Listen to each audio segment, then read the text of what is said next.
June 9th, 2019. Pentecost Sunday, Mass during the day. A reading from the Acts of the Apostles.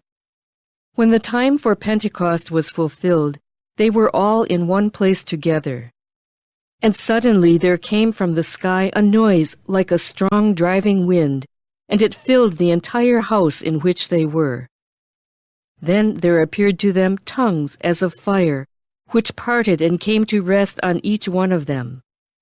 And they were all filled with the Holy Spirit and began to speak in different tongues, as the Spirit enabled them to proclaim. Now there were devout Jews from every nation under heaven staying in Jerusalem. At this sound they gathered in a large crowd, but they were confused, because each one heard them speaking in his own language. They were astounded, and in amazement they asked, "Are not all these people who are speaking Galileans? Then how does each of us hear them in his native language? We are Parthians, Medes and Elamites, inhabitants of Mesopotamia, Judea and Cappadocia, Pontus and Asia, Phrygia and Pamphylia, Egypt and the districts of Libya near Cyrene, as well as travelers from Rome, both Jews and converts to Judaism, Cretans and Arabs. Yet we hear them speaking in our own tongues of the mighty acts of God." The Word of the Lord.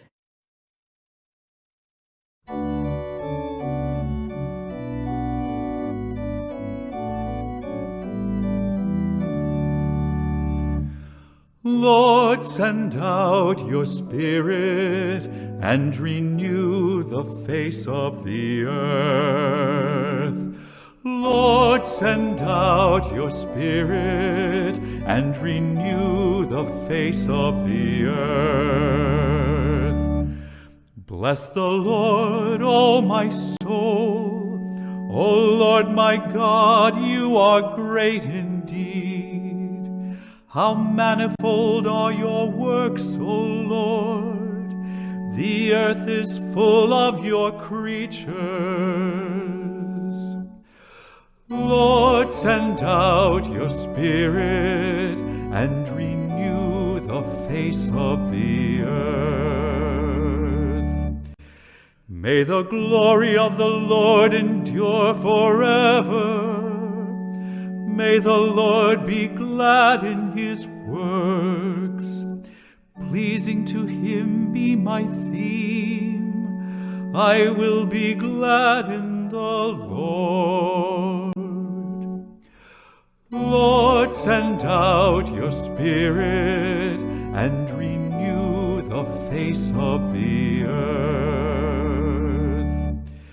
If you take away their breath, they perish and return to their dust.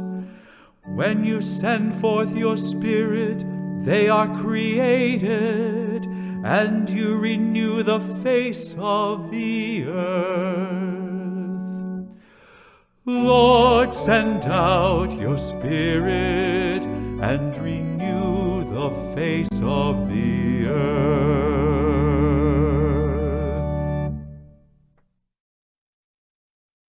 A reading from the letter of St. Paul to the Romans. Brothers and sisters, those who are in the flesh cannot please God.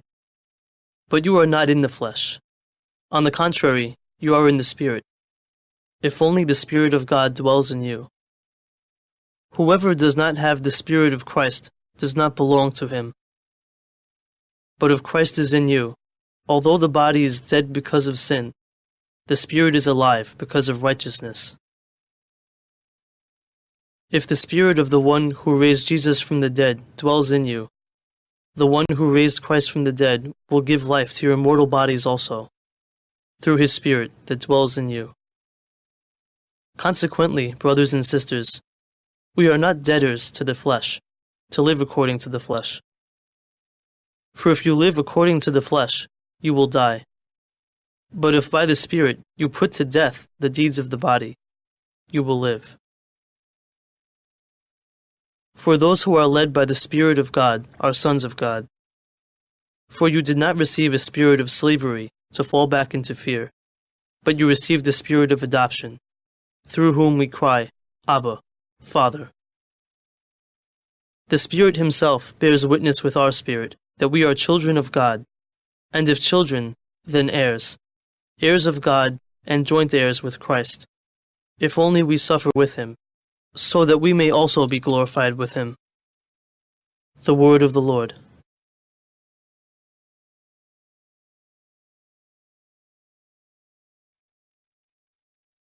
A reading from the Holy Gospel according to John. Jesus said to his disciples, "If you love me, you will keep my commandments. And I will ask the Father, and he will give you another advocate to be with you always. Whoever loves me will keep my word, and my Father will love him, and we will come to him and make our dwelling with him. Those who do not love me do not keep my words. Yet the word you hear is not mine, but that of the Father who sent me. I have told you this while I am with you. The Advocate, the Holy Spirit, whom the Father will send in my name, will teach you everything and remind you of all that I told you." The Gospel of the Lord.